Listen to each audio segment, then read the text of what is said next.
What is up, guys? Alex Acevedo here with another video from Fearless Sports Performance, and wanted to address a topic from a video that we posted yesterday, and that is overhead pressing bad for pitchers?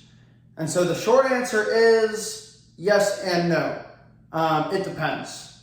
And now being in PT school, I hear a lot of it depends really almost every day with what we're learning and what we're doing. But this truly, it does depend with almost everything that kind of goes. And this is one of those things, especially where it depends. So I want to talk about kind of three topics or points to kind of go over to explain that over a quick little video. And those topics are what causes injury, how to prevent injury, and what makes an exercise good or bad. So what causes injury? So injuries are typically caused because of a overload of volume or load, excess stress in that regard, causing the tissue to fail in whatever movement. It can also be caused by inefficient movement, which could be caused from a lack of range of motion or a lack of strength or both of those things. So how can we prevent injury? How can we prevent those things from happening? Well, obviously a detailed training program, and kind of doing that with someone that really knows what they're doing, making sure that they're not overloading you or underloading you with volume or load. And then, more importantly with movement, when it comes to the inefficiencies, how it's going to kind of relate to this topic, we want to make sure we have the range of motion to kind of do that movement. And we need to have the strength to do that movement. So how can we prevent that injury? Is to make sure that those muscles are strengthened, they're strong enough to perform the movements that we're going to have to do, especially when we perform, and to make sure that we have the movement capability, the range of motion to get into those movements and be strong in those movements, those positions. We want to make sure that those muscles are capable of taking on the stress, the load, the volume that we're going to experience, not just in our training program, but also when we compete. So, of course, our training program is going to have to be designed and built to make sure that we're taking on that stress, taking on that load, so that we can get stronger and be able to, take on the same stress. We need to be able to train those muscles in our body to take on the stresses and the positions that we're going to be in when we perform, when we're throwing, when we're 100% getting locked in on the game, competing.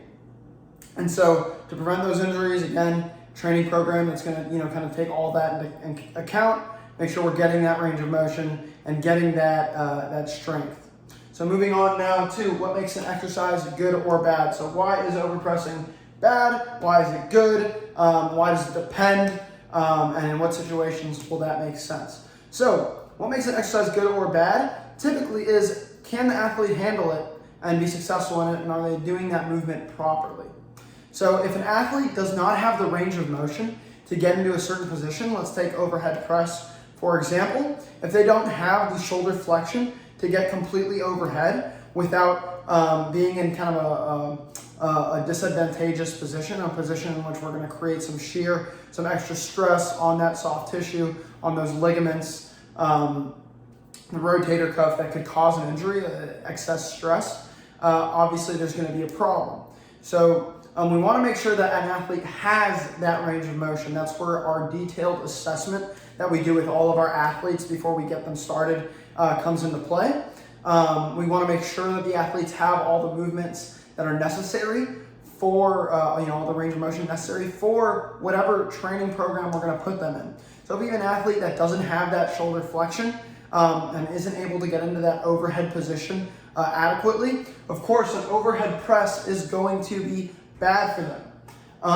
But if we do have an athlete that can get into that position, is able to have that range of motion, and get into that position safely with adequate strength through that full range of motion, and isn't compensating in that movement, then an overhead press is going to be a great option for them to strengthen those muscles in those positions that we're going to see in the overhead press, especially with the overhead athletes, throwers. That movement, that position is going to be important. But again, we want to be able, if an athlete doesn't have that range of motion, we're not just going to say, oh, the overhead press is bad for them, we're not going to do it.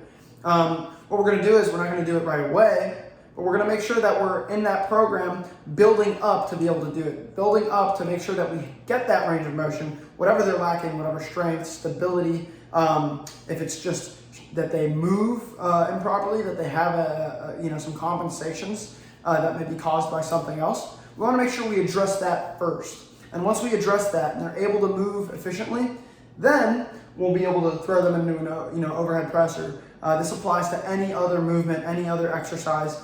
Throw them into that exercise and start training those movements that we're going to need when we are competing, when we are kind of getting after it in our sport, in our movement, whatever specific thing it is that we do. So I hope you liked the video. Hope that kind of clears things up for some people. I got a few questions about it, is this good? I've heard some things, I've heard some other things. What's your take? So I hope you enjoy it. Keep working hard, stay fearless. Love you guys.